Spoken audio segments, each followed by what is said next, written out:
Mobile पे बननी है, ना ही आपको वहां पे सही समझ आएगी।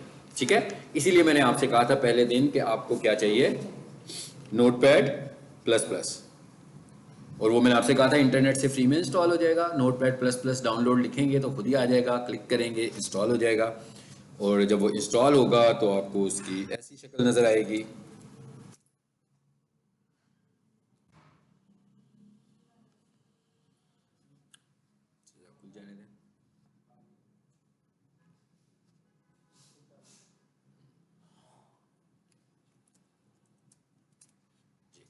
आ गया आपको नोटपैड प्लस प्लस। ये सिंपल नोटपैड है जो हर विंडो में होता है, तो जिसके पास अभी नोटपैड प्लस ना हो वो इसमें भी प्रैक्टिस कर सकता है। अगर इसमें आपने लॉन्ग टाइम प्रैक्टिस नहीं करनी है, हमने फौरन स्विच कर लेना उसके ऊपर। लेकिन जो काम मैं अभी आज सिखाने लगा हूँ वो नोटपैड पे भी होगा और नोटपैड प्लस प्लस पे भी होगा। नोटपैड प्लस प्लस जो है एडिटर है, और भी बहुत सारे कामों के लिए एडिटर है। यहाँ पर हम HTML एडिटिंग भी करते हैं। ठीक है, सो हमें HTML एडिटिंग भी करनी है, और जो हमारा SEO का पार्ट है वो हम आज से शुरू कर रहे हैं। और इसका जो पहला पार्ट है SEO का, वो उसका पहला पार्ट यही है कि भाई हमें वेबसाइट की कोडिंग को समझना है। चलिए जी, यहाँ पर ना मैं एक वेबसाइट का नाम लिख रहा हूँ और वेबसाइट को देख काम शुरू करते हैं कि हम किस किस चीज को टारगेट कर रहे हैं। ये मैंने एक वेबसाइट खोली है, ये वेबसाइट हमारे सामने खुल गई, यानी SEO स्टार्ट किया हमने। और उसका पहला पार्ट जो है वो है वेबसाइट एडिटिंग, कि हमें वेबसाइट एडिट करनी आनी चाहिए, क्योंकि हम उस वक्त तक SEO नहीं कर सकते जब तक हम वेबसाइट को चेंज नहीं कर सकते। वेबसाइट में जो चेंजेस करनी है वो स्ट्रक्चरल चेंजेस नहीं है। हमने जो वेबसाइट में चेंजेस करनी है वो स्ट्रक्चरल चेंजेस नहीं है, हमने स्ट्रक्चर बिल्कुल चेंज नहीं करना। स्ट्रक्चर हमारी वेबसाइट का वही रहेगा, इसका जो पहले डेवलपर ने बनाकर दे दिया। हमने सिर्फ ये चीजें देखनी है जो HTML के पॉइंट ऑफ व्यू से, जो SEO के पॉइंट ऑफ व्यू से HTML लेवल पर चेंजेस होंगी वो हमें करनी होगी। अच्छा, अब आप देखें तो हर वेबसाइट का ये एक स्टैंडर्ड मॉडल होता है। हर वेबसाइट का ये एक स्टैंडर्ड मॉडल होता है। ठीक है, देख रहे हैं इसमें क्या होता है। सबसे ऊपर मेन्यू आ रहा है, लोगो आ रहा है, ये स्लाइडर्स आ रहे हैं, स्लाइडर्स में एक से ज्यादा तस्वीरें नजर आ जाती हैं हमें। अच्छा, उसके बाद स्टार्ट होता है तो वहां पर एक हेडिंग आती है, उसके बाद कुछ एक दो पैराग्राफ्स होते हैं, फिर नीचे पैराग्राफ में एक तस्वीर भी नजर आ रही है हमें, फिर टेक्स्ट आ गया, बुलेट्स की शक्ल में जरा मैसेज शो किया हुआ है। अच्छा होता है बुलेट्स की शक्ल में शो करें, किसी की रीडेबिलिटी अच्छी होती है। लेकिन ये डिजाइन वाला बुलेट है, यानी कि ये डिजाइन लेवल पे बुलेटिंग हुई है। फिर तस्वीर आ गई है, फिर टेक्स्ट आ गया। अच्छा, ये क्या आ गया, लिंक आ गया। ये मैं सब चीजों के नाम ले रहा हूं, एक्चुअली यही वो चीजें हैं जिन्हें हमें अंडरस्टैंड करना है, इसलिए मैं नाम लेके बता रहा हूं। अच्छा, उसके बाद ये लिखा हुआ आ गया जी आवर सर्विसेज, फिर टेक्स्ट आ गया, फिर तस्वीरें आ गई, और नीचे एक मैप नजर आ रहा है और उसके नीचे फुटर नजर आ रहा है। ये एक स्टैंडर्ड लेआउट है, कमोबेश हर वेबसाइट इसी स्टैंडर्ड की बनी होगी, यानी यही चीजें नजर आ रही होंगी। किसी में कम होंगी, किसी में ज्यादा होंगी, किसी में मैप होगा, किसी में मैप नहीं होगा, लेकिन एक वेबसाइट का मॉडल यही है। तो हमें यह समझ में आया कि एक वेबसाइट के ऊपर टेक्स्ट है, एक वेबसाइट के ऊपर तस्वीरें हैं, मैप है। ऐसा भी हो सकता है कि किसी वेबसाइट पे वीडियो भी नजर आ रही हो हमें। तो यही एक मॉडल है, और लिंक है। तो हर वेबसाइट का ये मॉडल है, तो हमें इस मॉडल को अंडरस्टैंड करना है, हमें वेबसाइट के इस मॉडल को अंडरस्टैंड करना है, और इसी को हमें चेंज करना होगा। SEO भी यहीं पे ही हो रही है। इन तस्वीरों को ठीक करना है हमें।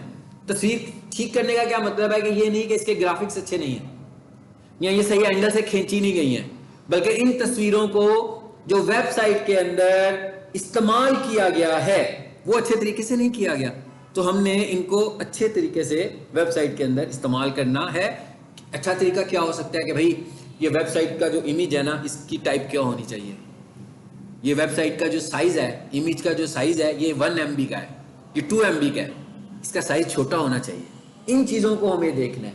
ये चीजें जब हमें समझ में आएंगी फिर हम SEO को शुरू कर लेंगे, और इन चीजों को समझते समझते हम बहुत सारी SEO भी समझ रहे होंगे। इन्हीं चीजों को समझते हुए हम SEO को भी समझ रहे होंगे। अब हम ये देख रहे हैं कि ये वेबसाइट है, तो मैंने ना यहां पर Ctrl U किया, एक शॉर्टकट यूज किया Ctrl U, कि किसी भी वेबसाइट को हम किसी इंटरनेट ब्राउजर पर देख रहे हो और हम उसकी कोडिंग में जाना चाहते हो देखने के लिए, नॉट फॉर मॉडिफिकेशंस, सिर्फ देखने के लिए इसकी कोडिंग क्या है, तो हम कंट्रोल यू प्रेस करते हैं तो हमें उसकी कोडिंग नजर आ जाती है। आगे नजर ठीक हो गया। अच्छा, अब कोडिंग को देख के तो अंदाजा हो रहा है कि भाई ये तो बड़ा कोई मुश्किल सा काम है ना, खत्म ही नहीं हो रही है, शुरू हुई है तो एंड तक जा रही है, बहुत बड़ी कोडिंग है। हमें इस सारी कोडिंग को ना करो यार, कैंटीन तो नहीं है ना यार, 20 मिनट से ज्यादा मैं पढ़ाता नहीं हूँ, 20-25 मिनट से बड़ा लेक्चर मेरा नहीं होता, इतना तो होना चाहिए टेम्परामेंट इंसान।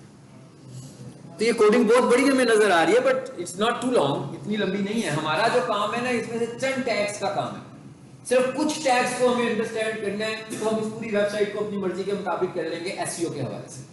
मतलब हमें पूरी वेबसाइट को चेंज ही नहीं करना, इसलिए आपने ये नहीं समझना कि भाई ये कोडिंग समझनी है। दूसरी बात, ये जो कोडिंग है, मैंने आपको प्रीवियस क्लास में भी बताया था, 3 हिस्सों में डिवाइडेड है, HTML कोडिंग, CSS कोडिंग और लैंग्वेज कोडिंग। ना तो CSS कोडिंग HTML उसका SEO का पार्ट है, ना लैंग्वेज कोडिंग SEO का पार्ट है, सिर्फ और सिर्फ HTML कोडिंग जो है वो SEO का पार्ट है। और HTML coding is not part of programming coding, language नहीं है। HTML को हम बोलते हैं कि ये फॉर्मेटिंग लैंग्वेज है, प्रोग्रामिंग लैंग्वेज नहीं है। सो प्रोग्रामिंग लैंग्वेज में तो हम कहते हैं ना कि भाई मैथ यूज हो रहा है तो जरा मुश्किल हो सकती है, हमें इसकी अंडरस्टैंडिंग मुश्किल हो सकती है प्रोग्रामिंग लैंग्वेज की, तो ये फॉर्मेटिंग लैंग्वेज है। फॉर्मेटिंग लैंग्वेज का क्या मतलब है कि भाई इंटरनेट ब्राउजर के ऊपर फॉर्मेटिंग करनी है, वो कैसे करनी है, वो इस फॉर्मेटिंग लैंग्वेज से करनी है। सो हमें इसके चंद टैग्स को समझना है, ठीक है। अब हम आगे इधर, ये हमें पता लग गया कि भाई ये इसका कोड है और यहां से हमें इस कोड को देखना है, और ये वेबसाइट है, ठीक है। और इस वेबसाइट को हम यहां से शुरू करते हैं, जहां पर मैं माउस ड्रैग कर रहा हूं, तो यहां पर हमें एक छोटी सी तस्वीर नजर आ रही है और यहां पर हमें एक छोटा सा मैसेज भी नजर आ रहा है, यहां से हम बात शुरू करने लगे। लेकिन इससे पहले हम ये कह रहे हैं कि ये कोडिंग है, तो इसका मतलब है ये फाइल है, जिस फाइल में ये वेबसाइट चल रही है, ऐसे ही है ना, ये कोई फाइल खुली है तो वेबसाइट खुली है ना, तो ये कौन सी फाइल है, ये एक HTML फाइल हमारे सामने आ गई है।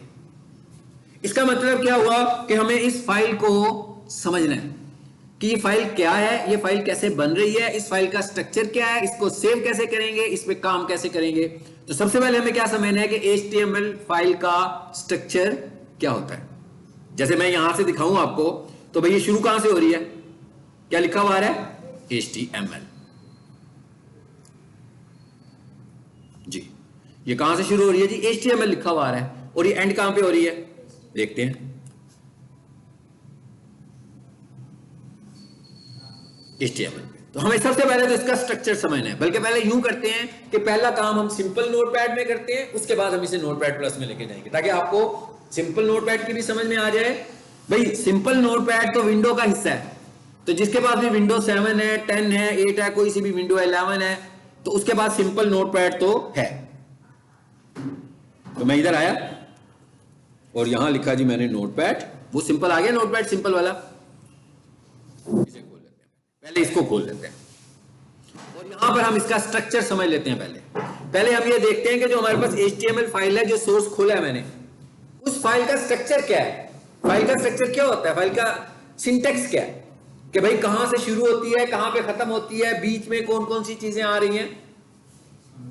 वालेकुम सलाम जी। अच्छा, सबसे पहले मैंने एक लगाया लेस देन और फिर लगा दिया एक ग्रेटर देन, तो एक ब्लॉक बना दिया। जैसे आप कोटेशंस लिखते हैं तो उसको डबल कोट्स लगा देते हैं, ऐसे है ना, तो कहते हैं भाई कोटेशन के अंदर आपने कोटेशंस लिखी हुई हैं, इंग्लिश की कोटेशंस, उर्दू की कोटेशंस लिखते हैं ना, तो डबल कोट्स लगा देते हैं। इसी तरह जो HTML की फाइल है उसको आपने कोट करना है लेस देन और ग्रेटर देन के अंदर, यानी जो भी स्टेटमेंट HTML की होगी वो किस में आएगी, इस ब्लॉक में आएगी। इसे हम बोल रहे हैं टैग, नॉट हैशटैग। फेसबुक पे भी हैशटैग होता है, इंस्टाग्राम पे भी हैशटैग होता है, ये हैशटैग की बात नहीं हो रही, ये फॉर्मेटिंग टैग की बात हो रही है। ये HTML फॉर्मेटिंग टैग की बात कर रहे हैं। सो यहां पर आप क्या लिखोगे, अब हमें पता लग गया, यानी ये क्या है, HTML का स्टार्टिंग टैग। HTML को जो लिखने का एक स्टैंडर्ड सा फार्मूला है कि टैग्स पर मुश्तमिल है, ये तो हमें पता लग गया। अच्छा, एक इसका स्टार्टिंग टैग होगा जहां से बात शुरू हो रही है, एक इसका एंडिंग टैग होगा जहां पे बात खत्म हो रही है। अच्छा, एंडिंग टैग हम कैसे लिखते हैं भाई? फिर मैंने दोबारा ही टाइप कर दिया, मगर सिर्फ क्या कर दिया साथ, स्लैश। तो ये हमारा एक ग्रुप बन गया कि भाई ये पूरी की पूरी जो ऊपर वाला ब्लॉक है, यहां पर HTML फाइल होगी, नीचे की बात नहीं कर रहा। यानी स्टार्ट कहां से होगी? HTML से। एंड कहां पे होगी? एंड HTML से। अभी मैंने इसको लिखा तो स्लैश, ठीक है, इस स्लैश को देख लें, इसका ट्रेंड नीचे से लेफ्ट पर है भाई, एक स्लैश ये भी है, ये वाला नहीं लिखना, इसका ट्रेंड नीचे से राइट पर है। तो आपने कौन सा स्लैश यूज करना है? जिसका ट्रेंड नीचे से लेफ्ट पर है। इसकी शक्ल को पहचान लें, ये मैंने इसीलिए बताया कि भाई जिसका ट्रेंड नीचे से लेफ्ट साइड पर है, ये वो वाला स्लैश आप यूज करोगे। अच्छा, अब आपकी सारी की सारी फाइल इस ब्लॉक के अंदर आएगी, स्टार्ट और एंड के अंदर।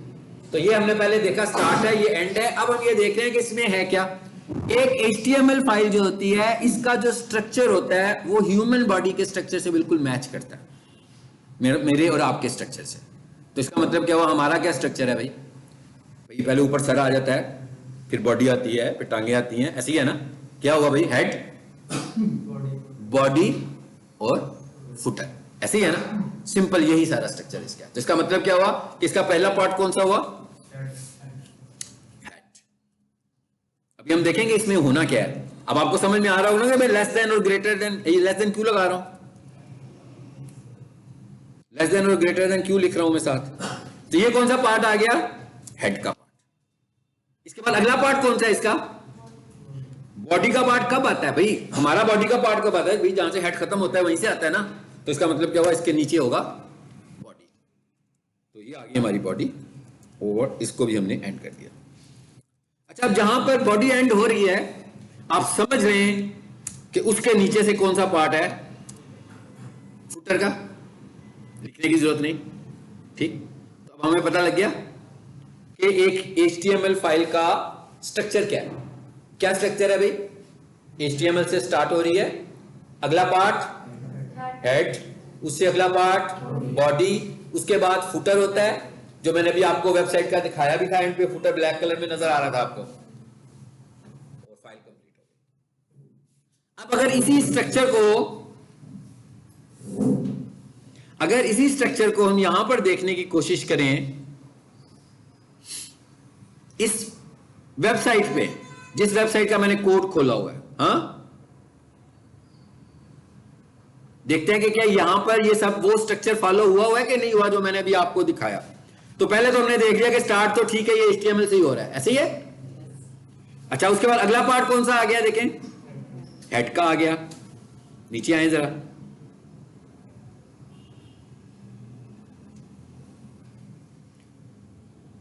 यहां पर हेड खत्म हुआ, उससे अगला पार्ट कौन सा आ गया? बॉडी का आ गया। और एंड पे जाएंगे तो फिर हमें क्या नजर आ रहा होगा? बॉडी के नीचे ये HTML। सेम वही सिंटेक्स हो गया तो उधर हमने देखा, ये पूरी की पूरी वेबसाइट इसी तरह लिखी गई है। अब हमने क्या करना है? पहले तो हमने इसका सिंटेक्स समझ लिया, स्ट्रक्चर समझ लिया। हमें ये चीजें देखनी है कि हमारे काम की इस पूरी वेबसाइट के कोड में कौन सी चीजें हैं जिनकी मदद से हमें SEO करनी है। तो हमने सिर्फ उन टैग्स को आइडेंटिफाई करना है एक एक करके। वापस आ जाते हैं फाइल में। चलिए, स्ट्रक्चर तो बन गया, और अब पहले हमने देख लिया कि इसका स्ट्रक्चर क्या है, हमें स्ट्रक्चर समझ में आ गया। अब हम अगले फेज में ये देखते हैं कि इस फाइल को सेव भी तो करेंगे, तभी एग्जीक्यूट होगी ना। तो इस फाइल को हमें कैसे सेव करना है? इस फाइल को सेव किस तरह करें हम लोग? मेरा ख्याल है फाइल सेव करना सबको आती है, वर्ड में, एक्सेल में आप लोग ऑलरेडी करना जानते हो। तो हम यहां पर आते हैं, सेव एज में जाते हैं, या सेव में जाते हैं, जहां पर वो हमसे नाम पूछा है नाम। सबको बताया कि ये क्या मतलब है, कि किस लोकेशन पर फाइल सेव करेंगे। या आपने खुद से डिसाइड करना है ना कि भाई डेस्कटॉप पे सेव करनी है फाइल, डी ड्राइव में सेव करनी है, माई डॉक्यूमेंट्स में करनी है, डाउनलोड्स में करनी है। बेहतर अप्रोच ये है कि आप अपनी फाइल को कहां पर सेव करो? डी ड्राइव में सेव करो, डेस्कटॉप पे कभी भी सेव नहीं करें, क्योंकि अगर आपकी विंडोज किसी भी वजह से क्रैश कर गई तो साथ में आपकी फाइल भी क्रैश करके जाएगी, वो भी नहीं वापस आएगी। लेकिन डी ड्राइव में अगर आपने सब कुछ किया होगा तो विंडो तो आपकी सी ड्राइव पर थी, तो अगर आपकी विंडोज क्रैश कर भी गई तो आपकी डी ड्राइव सेव है। जब आप दोबारा से नई विंडो इंस्टॉल करेंगे सी के ऊपर तो डी का डाटा आपके पास वापस आ जाएगा। तो बेहतर अप्रोच क्या होती है कि हम डिफरेंट ड्राइव पे इसको सेव करें। चलें जी, मैं इधर आ गया और यहाँ पर मैंने एक नया फोल्डर बनाता हूँ और इसका नाम मैं रख लेता हूँ HTML-NOV24 ताकि मुझे याद हो कि ये मैंने आपके लिए बनाया। ठीक है, फाइलों के नाम में, फोल्डर्स के नाम में स्पेसेस इस्तेमाल नहीं करनी बल्कि डैश इस्तेमाल करना है। कैपिटल लेटर्स में फोल्डर्स के नाम और फाइलों के नाम नहीं रखने। फाइन। अच्छा, अब ये फाइल हम किस एडिटर में है इस वक्त? नोटपैड में। तो बाय डिफॉल्ट नोटपैड का बिहेवियर क्या होता है? वो तो एक टेक्स्ट फाइल बनाता है। हम क्या करने आए हैं नोटपैड में? HTML फाइल बनाने आए हैं, यानी हम टेक्स्ट फाइल बनाने नहीं आए, मगर नोटपैड हमें फैसिलिटेट करता है कि हम HTML फाइल भी बना सकते हैं। उसका तरीका क्या होगा? ये नीचे क्या लिखा हुआ आ रहा है? Save as type. इसका क्या मतलब? अभी नाम से पता लग रहा है कि आप किस टाइप में फाइल को सेव करना चाहते हैं। क्या आप टेक्स्ट में करना चाहते हैं? नो। तो मैंने यहां से क्या चूज कर लिया भाई, कोई और फाइल भी हो सकती है। मैंने इसको पहले किया ऑल फाइल्स और यहां आया और यहां आकर मैंने लिखा फर्स्ट डैश फाइल। ये तो हो गया नाम। लेकिन भाई नोटपैड को पता क्या लगेगा? पता कैसे लगेगा कि फाइल कौन से वाली है? नीचे से तो मैंने कर दिया ऑल फाइल्स। पहले तो वो कहता है कि टेक्स्ट फाइल है, नो डाउट ये टेक्स्ट फाइल नहीं है, लेकिन जैसे ही हमने इसे ऑल फाइल किया तो अब हमें ये भी बताना पड़ेगा कि फिर ये फाइल कौन सी है। तो हम साथ डॉट लगाते हैं। डॉट का मतलब होता है एक्सटेंशन बताने लगे हैं और यहां पर लिख देते हैं HTML। बस ठीक हो गया। ये अभी हमने सिंटेक्स बनाया। फॉर एग्जांपल इस फाइल को मैं एग्जीक्यूट करूंगा तो आपका क्या ख्याल है? कुछ नजर आएगा हमें? कुछ भी नहीं आएगा भाई। ना मैंने हेड में कुछ लिखा, ना मैंने बॉडी में कुछ लिखा। इस पूरी फाइल में तो मैंने आपको सिर्फ ये समझाया कि इसको लिखते कैसे हैं, लिखने का तरीका देखा। अब अगर हम उस वेबसाइट को देखें तो वो वेबसाइट कहां से शुरू हो रही है? जी मैंने यहां से शुरू करवाई। तो यहां पर हमें दो चीजें नजर आ रही हैं, एक ही आइकन और एक मैसेज, टाइटल मैसेज। यहां से हम शुरू करेंगे। हमारी एसईओ भी यहां से शुरू होती है। हमारी एसईओ भी यहीं से शुरू होती है। कैसे? आएंगे इधर। पहला टैग हम जो करने वाले हैं, आपको जो मैंने मैसेज दिखाया प्रोफेशनल किचन लिखा हुआ, वो मैसेज किस जगह पे लिखा हुआ है? वो मैसेज हेड पोर्शन में लिखा हुआ। आपने देखा भी है वो हेड में लिखा हुआ है, मैंने आपको दिखाया भी यही है। हेड में ही आ रहा था ना वेबसाइट के हेड में। तो इसका मतलब ये हुआ कि अगर आप अपनी वेबसाइट का टाइटल सेट करना चाहते हैं तो कौन से पोर्शन में करेंगे? हेड में करेंगे। और उसका नाम क्या है? मैंने ले दिया नाम आपके सामने अभी। क्या नाम है जी उसका? टाइटल। यानी ये वाला जो टेक्स्ट है वेबसाइट के अंदर, जो यहां पे टेक्स्ट नजर आता है, इसे हम क्या बोलते हैं? टाइटल बोलते हैं। वापिस आ जाए। मैंने टाइटल लगाया। क्या ख्याल है, एंड करना चाहिए कि नहीं करना चाहिए? करना चाहिए। मैंने कहा हर टैग HTML का हर टैग स्टार्ट भी होगा और एंड भी होगा। अब हम यहां आए और यहां आकर मैं लिख लेता हूं माय फर्स्ट HTML फाइल। लिख दिया। टाइटल हम कितना बड़ा लिख सकते हैं? किसी भी वेबसाइट में जब HTML फाइल बनाते हैं उसमें हम जो टाइटल लिख सकते हैं वो मैक्सिमम 60 कैरेक्टर्स का लिख सकते हैं। ठीक है, इसको सेव करें।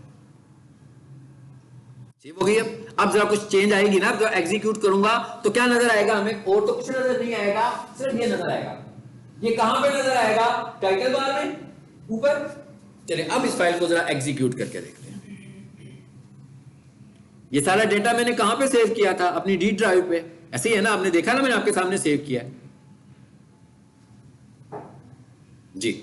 नाम मैंने रखा था HTML समथिंग, है ना? ये फाइल आ गई। सबसे पहली चीज तो ये है कि इसके साथ आपको आइकन नजर आ रहा है। आ रहा है नजर ना? जरा बड़ा कर देता हूं। ये किसका आइकन आ रहा है? गूगल क्रोम का, क्योंकि मेरे पास डिफॉल्ट ब्राउजर गूगल क्रोम है इस वक्त। भाई ब्राउजर का तो पता है सबको। ये जो मैंने टर्म इस्तेमाल की डिफॉल्ट ब्राउजर, इसका क्या मतलब है? भाई आपने विंडो इंस्टॉल की, सिर्फ विंडो इंस्टॉल की, तो आपके पास कौन सा ब्राउजर होता है? सिर्फ विंडो इंस्टॉल किया और कुछ नहीं किया अभी तक, इंटरनेट भी नहीं चलाया अभी तक एक दफा। कौन सा ब्राउजर होता है? माइक्रोसॉफ्ट एज होता है ना।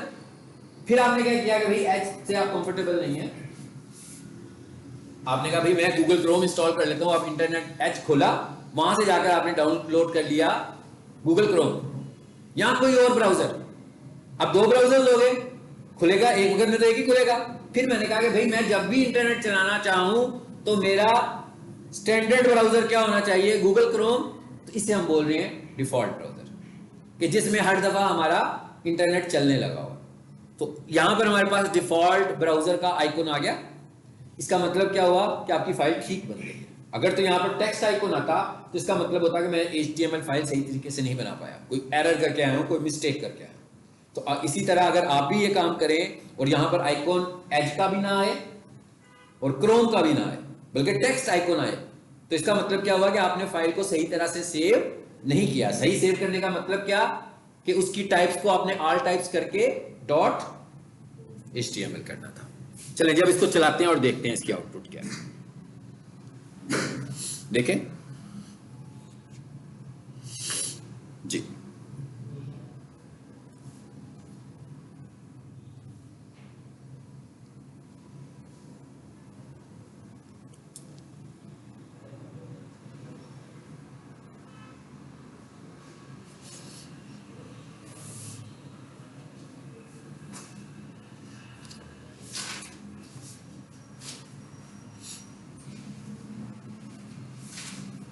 क्या फर्क हुआ जी, कुछ फील हुआ? हमने कुछ किया इस फाइल में कि नहीं किया? व्हाइट पेज आ रहा है भाई, ऐसे लग रहा है कुछ नहीं किया। मेरे से ख्याल और किसी के ख्याल मुझसे मिलते हैं कि हमने कुछ नहीं किया? हाँ लिखा था, लिखा है, लिखा है कहाँ? बस ये लिखा था। मैं क्या हमने सिर्फ ये लिखा और तो कुछ नहीं लिखा ना, हमने सिर्फ टाइटल लिखा है। यहां भी कुछ नहीं आना, अभी तो यहां काम ही कुछ नहीं किया हमने। यहां पर जब हम काम करेंगे तब आएगा। अभी हमने कौन सा काम किया? टाइटल पेज पे नहीं आ रहा। टाइटल कहां पर आ रहा है? आपके ब्राउजर की बाहर पे आ रहा है। ये जो टैब खुला हुआ है ना, वहां पर हमारे पास टाइटल नजर आ रहा है। अच्छा, अब एक चीज समझ में आ गई सबको मेरा ख्याल है कि टाइटल कैसे लिखते हैं। अब इस टाइटल की इंपॉर्टेंस एसईओ में क्या है, जरा ये भी समझते हैं, ताकि हमें पता लगे ना भाई हम इसे पढ़ क्यों रहे हैं, लॉजिक कोई समझ में आया ना, ये क्यों किया। मैं इधर आता हूं, ये आपके सामने वेबसाइट खुली हुई है।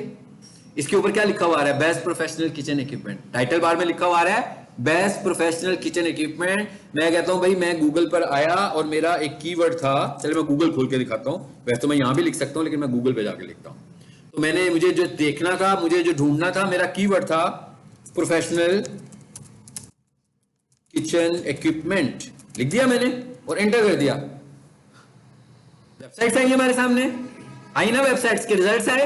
वेबसाइट का जब रिजल्ट हमारे पास आया तो सबसे ऊपर क्या आ रहा है? डोमेन, फिर वेबसाइट का यूआरएल, फिर ये मैसेज कहां से पिक हो रहा है? तो आपको अंदाजा हो गया ना, इसका मतलब है कि वेबसाइट के रैंक होने में टाइटल मैसेज का रोल है कि नहीं है। यानी हमें अपने कीवर्ड को यहां पर मैनेज करना है। और मैंने क्या बताया कि इसकी लेंथ हम कितनी कर सकते हैं? Maximum 60 characters. गूगल रैंक करने के लिए सिर्फ 60 कैरेक्टर्स को एक्सेप्ट करता है, यानी वो ऑप्टिमाइजेशन में यूज होंगे, वो आपके कीवर्ड्स को कंसीडर करवाएंगे। जरा नीचे आकर देखें, दूसरों को देखते हैं। ये दूसरी वेबसाइट आ गई, चलिए दूसरे नंबर पर ही जो वेबसाइट आ गई देखें जरा। इनके बाद डॉट डॉट आ रहा है। अरे इसका क्या मतलब हुआ भला? किसको समझ में आ रहा है इसका क्या मतलब है? इसका मतलब है कि ये एक्सीड कर गया 60 कैरेक्टर से। सो ऑप्टिमाइजेशन पॉइंट से तो वीक हो गया, क्योंकि उसने क्या कहा था कि कितना होना चाहिए? 60 कैरेक्टर। आपको ये भी समझ में आ गया होगा कि हमने सबसे पहले टाइटल को HTML में सिर्फ इसीलिए समझा कि जब भी हमारे पास कोई वेबसाइट SEO के लिए आएगी तो सबसे पहले हम ये देखेंगे कि उसकी टाइटल बार की सेटिंग्स क्या हैं, क्या उसका टाइटल बार मैसेज में क्या आने लगा हुआ है, क्या उसके टाइटल बार मैसेज में कीवर्ड है कि कीवर्ड नहीं है। कीवर्ड्स क्या होता है ये हम आगे जाके पढ़ेंगे जब हम SEO को शुरू करेंगे। तो इसलिए हमें पहले तो हमें ये देखना था कि टाइटल बार होती क्या है, वो समझा, और हमने देखा वहां पर मैसेज कैसे देना है, हमने ये देखा वहां पर मैसेज कितना बड़ा देना है। ठीक है। अच्छा, अब अगली चीज क्या आ रही है हमारे पास? ये तस्वीर आ रही थी, ऊपर आ रही थी ना, इसका नाम है फेविकॉन इमेज। मतलब इसको हम टेक्निकली कॉल करते हैं, बेसिकली तो एक तस्वीर है, थंबनेल की शक्ल में है, आइकॉन की शक्ल में है, लेकिन जब हम एसईओ कर रहे होते हैं तो एसईओ के अंदर गूगल इसको कॉल करता है फेविकॉन इमेज। ये जस्ट मैं नाम लिखने के लिए यहाँ पे कर देता हूँ ताकि आपको पता लगे मैं क्या बोल रहा हूँ।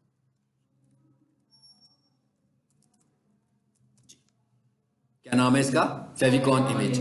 फेविकॉन इमेज एक तस्वीर है आइकॉन की शक्ल में। कहां पे नजर आ रही है? टाइटल बार में नजर आ रही है। फाइन, यहां पे हमें इसको कैसे लेके आना है अब हम ये समझने लगे। अब आपको सबको ये तो पता लग गया होगा कि जो फेविकॉन इमेज है एक्चुअली ये कौन सी तस्वीर है। शाबाश, ये जो फेविकॉन इमेज है ये तस्वीर कौन सी है? किसकी तस्वीर है? ये उस ब्रांड के लोगो की तस्वीर। यानी आपको उस ब्रांड के लोगो को फेविकॉन में लेकर आना है। वेबसाइट में तो वो लोगो बड़ा नजर आएगा, लेकिन जैसे ही हम उसे फेविकॉन में लाएंगे तो वो छोटा नजर आएगा। तो हमें ये देखना है कि फेविकॉन लगाने का कौन सा कोड है और फेविकॉन भी कहां पे लगेगा? हेड में लगेगा। जरा देखिए वो वेबसाइट में फेविकॉन लगा हुआ है कि नहीं लगा हुआ, ये भी देखते हैं। इस वेबसाइट पे देखें जरा फेविकॉन है कि नहीं है। आप लोगों ने बताना है मुझे, मैं आपको दिखाऊंगा, रोक भी लूंगा। वहां ये टाइटल आ गया नजर आपको? हमने भी यही लगाया ना अभी। अब जरा देखते हैं कि फेविकॉन कहां है। ये लाइन नंबर 45 लगा हुआ ना फेविकॉन इमेज। अभी ये जो ग्रीन कलर में आ रहा है और ये कुछ चीजें ग्रीन कलर में आ रही है ना लिखी हुई, ये क्या है? ये अभी आप आगे जाकर मुझसे सीख लेंगे ये भी कि ये क्या चीज है। लेकिन फेविकॉन ग्रीन कलर के नीचे टैग नजर आ रहा है आपको, आ रहा है? और सबको पता लग रहा है टैग है भाई, लेफ्ट लेसर देन से शुरू हो रहा है और आगे जाकर ग्रेटर देन पे खत्म हो रहा है। और इसका नीचे एंड लिंक नहीं लगा हुआ, नहीं लगा हुआ ना, एंड लिंक नहीं लगा इसके नीचे, बल्कि क्या किया हुआ इसके आखिर में, टैग के आखिर में क्या लगाया है? स्लैश लगा दिया। इसका मतलब क्या हुआ कि अब हमें यह पता लगा कि किसी टैग को एंड करने के दो तरीके हैं। एक तरीका उधर ही एंड कर दो, एक तरीका नीचे एंड कर दो। लेकिन ये कोई हमारी जाती मर्जी से ऐसा नहीं होने वाला, ये गूगल की मर्जी से ऐसे हो रहा है। क्यों? क्योंकि टैग्स हमारे पास दो तरह के हैं। एक को हम बोलते हैं सिंगुलर टैग्स, जिसका काम है, सिंगुलर का क्या मतलब हुआ कि इसने सिंगल टाइम यूज होना है, बस एक ही दफा यूज होना है। एक टैग है जो पेयर टैग है, वो सिंगुलर नहीं है। अगर हम उसे क्लोज नहीं करते तो क्या होता है? अगर हम उसे क्लोज नहीं करते तो वो टैग चलता रहेगा। जैसे वर्ड में फॉर्मेटिंग करते हैं आप, तो चलती रहती है ना एक दफा फॉर्मेटिंग, फिर समटाइम कैंसिल भी करनी पड़ती है। यानी मैंने क्या किया, कलर रेड कर दिया, लेकिन टैग कौन सा था? पेयर टैग था, और मैंने इसे क्लोज नहीं किया। लेकिन मैं चाह क्या रहा था कि एक ही लाइन का कलर रेड हो। क्योंकि मैंने क्लोज नहीं किया तो मेरी पूरी वेबसाइट ही रेड कलर में होगी। तो ये कौन सी कैटेगरी में आ रहा है? पेयर टैग की कैटेगरी में आ रहा है। एक टैग कौन सा है? लिंक वाला। वो क्या कहता है? कहता है जब आप इसको एक दफा लगाओगे तो इसने एक ही दफा इस्तेमाल होना है, बस एक ही दफा इस्तेमाल होगा। उसके नीचे ये कह दी, ये नहीं है कि बार बार हर लाइन लिंक बनती जाएगी, ऐसा नहीं होगा। तो ये कौन सा टैग हुआ? ये सिंगुलर टैग हुआ। अभी जब हम टैग पढ़ेंगे, जैसे भी हमने ऊपर पढ़ा टाइटल, तो वो कौन सा था? आपने देखा पेयर टैग था भाई, ऊपर शुरू भी किया, नीचे क्लोज भी किया। ये वाला जो टैग है ये साथ ही क्लोज हो रहा है, तो ये कौन सी कैटेगरी में आ गया? सिंगुलर में। और भी जो टैग्स पढ़ाऊंगा मैं आपको साथ साथ बताऊंगा कि कौन सी कैटेगरी में आते हैं। आपको समझना सिर्फ ये है इस वक्त कि सिंगुलर टैग्स क्या होते हैं और पेयर। पेयर का क्या मतलब है कि पेयर बनाना पड़ेगा, नहीं तो वो फॉर्मेटिंग एंड नहीं होगी, चलती रहेगी। अच्छा, अब जरा इस टैग को हम कॉपी करते हैं यहां से और वहां पर अपनी फाइल में ले जाते हैं, ठीक है?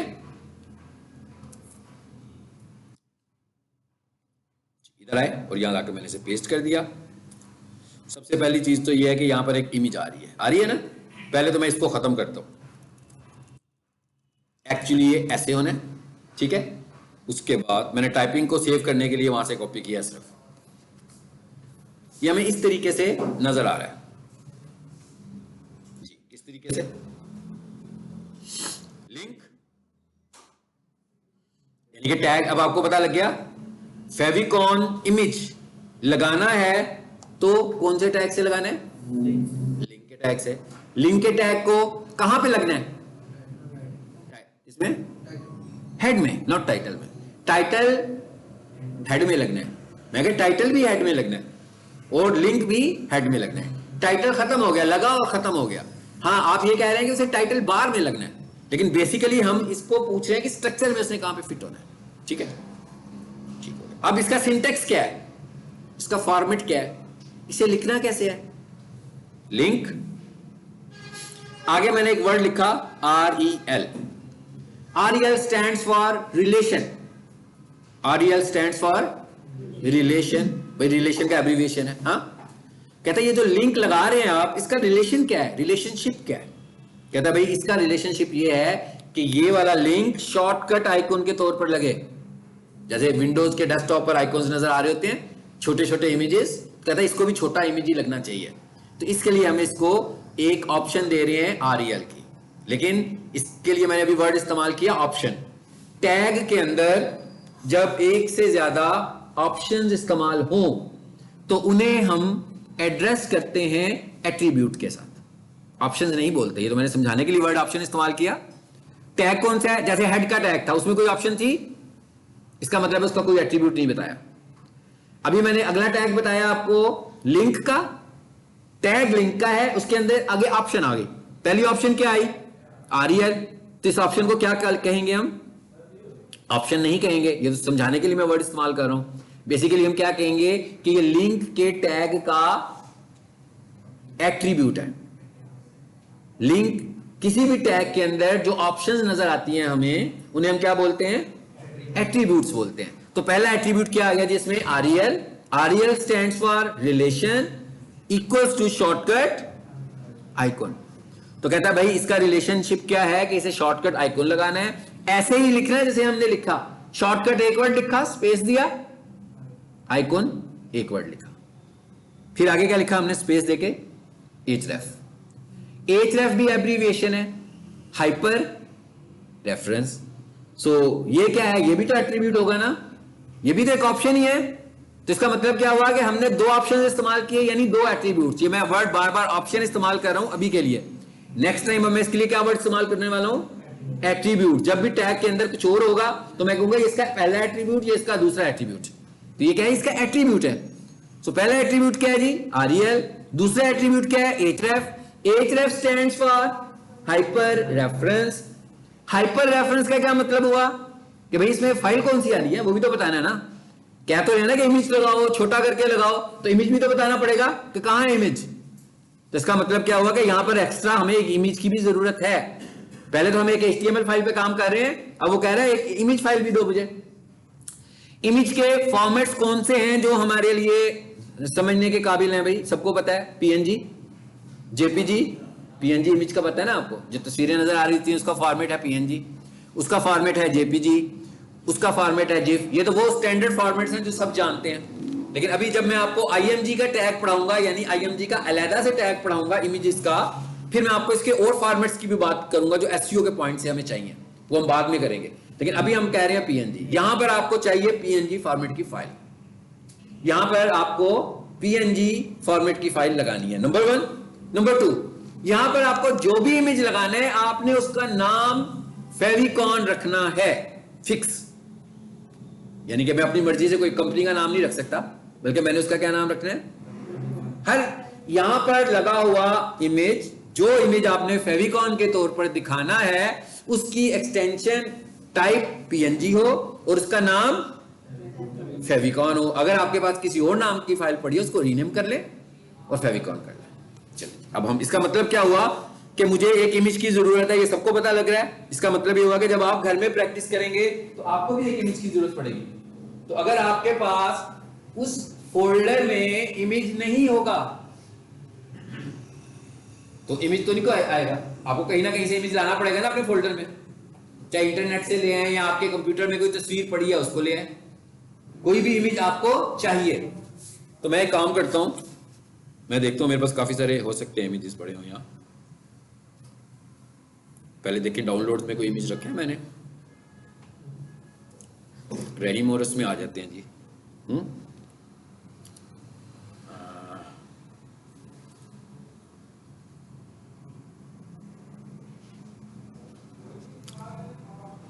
ये भी कोई इमेज फाइल नहीं है, सही। आप इंटरनेट से भी ले सकते हैं, चलिए मैं आपको इंटरनेट से लेना बता देता हूं। यहां से आकर ना हम इंटरनेट से कोई इमेज लेते हैं। कंप्यूटर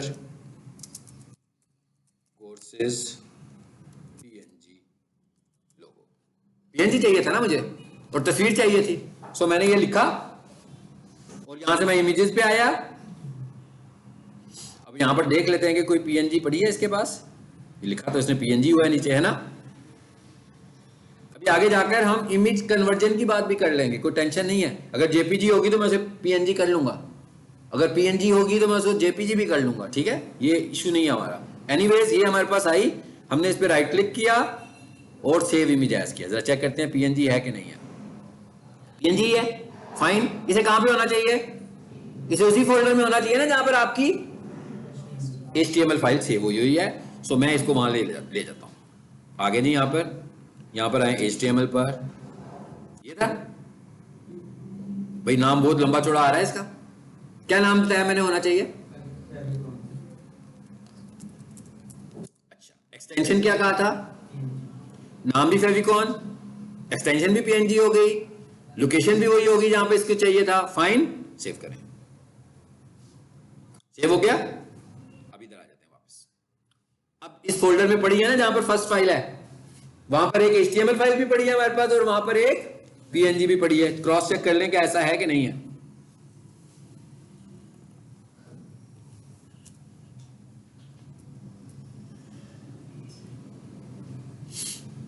दोनों आ गई ना। चलिए अब इधर आ जाते हैं वापस।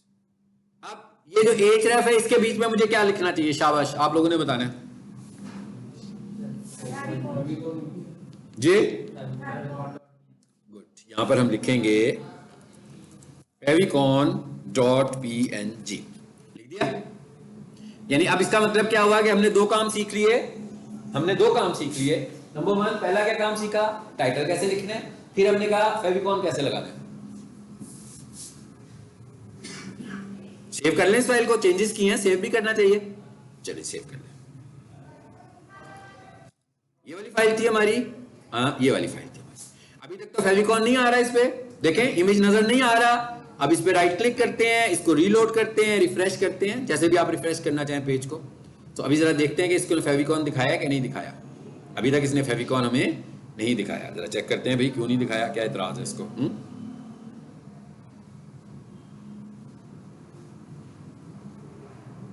सेव कर लिया हमने, दोबारा से आ जाएं, यहां पर आकर जरा देखें पीएनजी। अच्छा, उसने कैप्स में लिखा है पीएनजी। वैसे ये इशू नहीं हो सकता, होना नहीं चाहिए ये इशू। चलिए हम इसको कैप्स में कर देते हैं।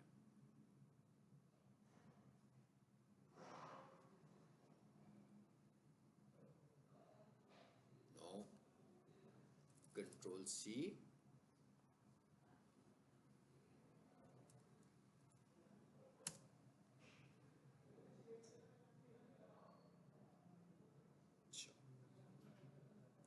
आइडेंटिफाई करते हैं इसे इशू क्या आ रहा है।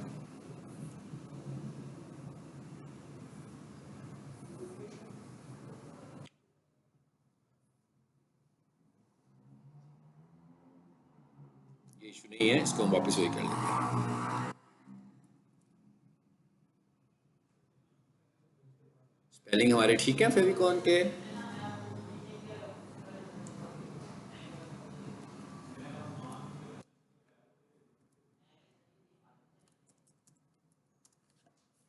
इस पे माउस रखें, जरा आप देखें, टाइप इसकी पीएनजी आ रही है।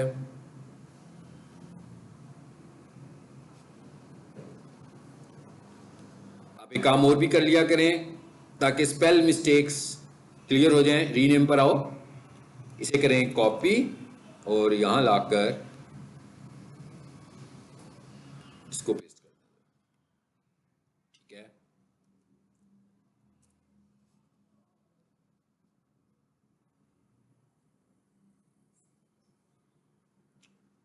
स्पेल इशू नहीं है।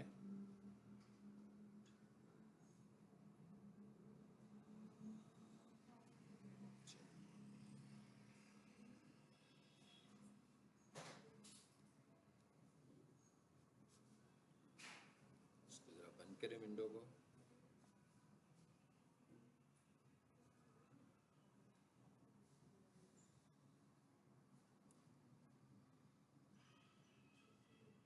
क्रोम भी अपडेटेड है।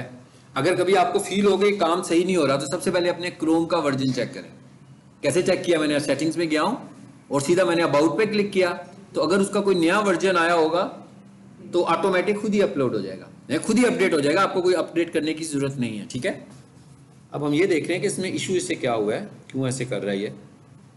सूलन तो इसमें कोई इशू नहीं है।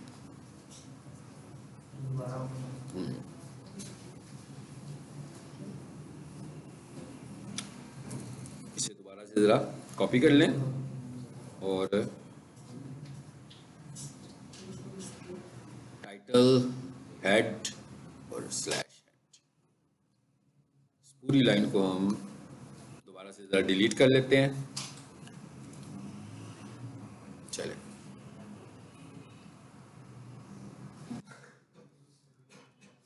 अच्छा यहां पर जो इमेजेस लिखा हुआ है ना, इसका मतलब क्या है? इसका मतलब यह है कि ये इमेजेस के फोल्डर में पड़ा हुआ था वेबसाइट पे, इसलिए मैं यहां से इसको खत्म कर रहा हूं।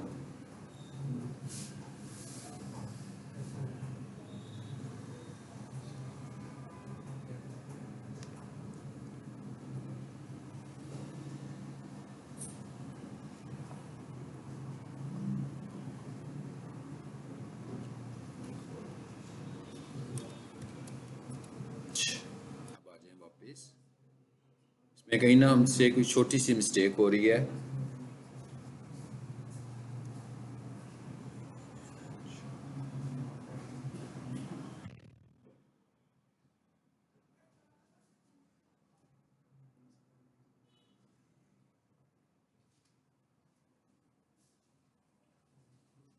किसी और नेट को खोलते हैं, क्रोम को खोलते हैं। ठीक है,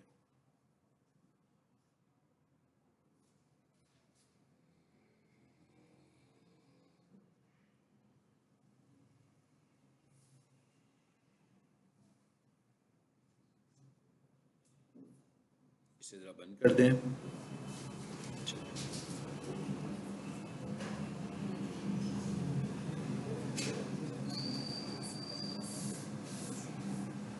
देखें अब आ गया ना, ब्राउजर का इशू था। ठीक है, मैं क्या उस ब्राउजर का इशू था, जो भी था ना, नजर आ गया ना सबको। ठीक है, तो ये हमने दो चीजें की हैं। अब जरा नोटपैड प्लस प्लस भी खोलते हैं, ताकि आपको उसे खोलना भी आ जाए। अब यहां पर आते हैं, यहां पर आकर मैं नोटपैड प्लस प्लस लिखूंगा तो वो खुद ही नजर आ जाएगा मुझे।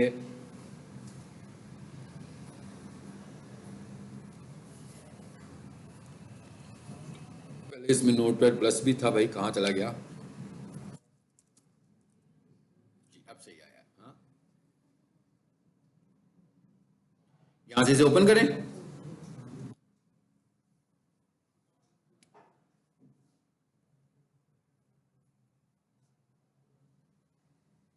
खुल गया नोटपैड प्लस।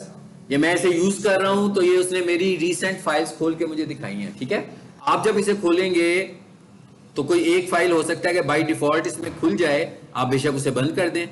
जब आप उसे बंद करेंगे तो बिल्कुल ऐसे आपको नजर आएगा। ठीक है, तो ये हमारे पास नोटपैड खुल गया। फाइन, अब यहां पर आपको काम करना है, वही सारा काम मैंने यहां पर भी वैसे ही करना था जैसे वहां किया। तो हम काम करते हैं, प्रैक्टिस करने के लिए ना, मैं इस पूरे कोड को कॉपी करता हूं और यहां पे लाकर पेस्ट कर देते हैं। ऐसे टाइप करना था ना मैंने। अच्छा, इधर फायदा क्या हुआ? लाइन नंबरिंग भी आ रही है। इधर और भी फायदा है एक। वो क्या फायदा है?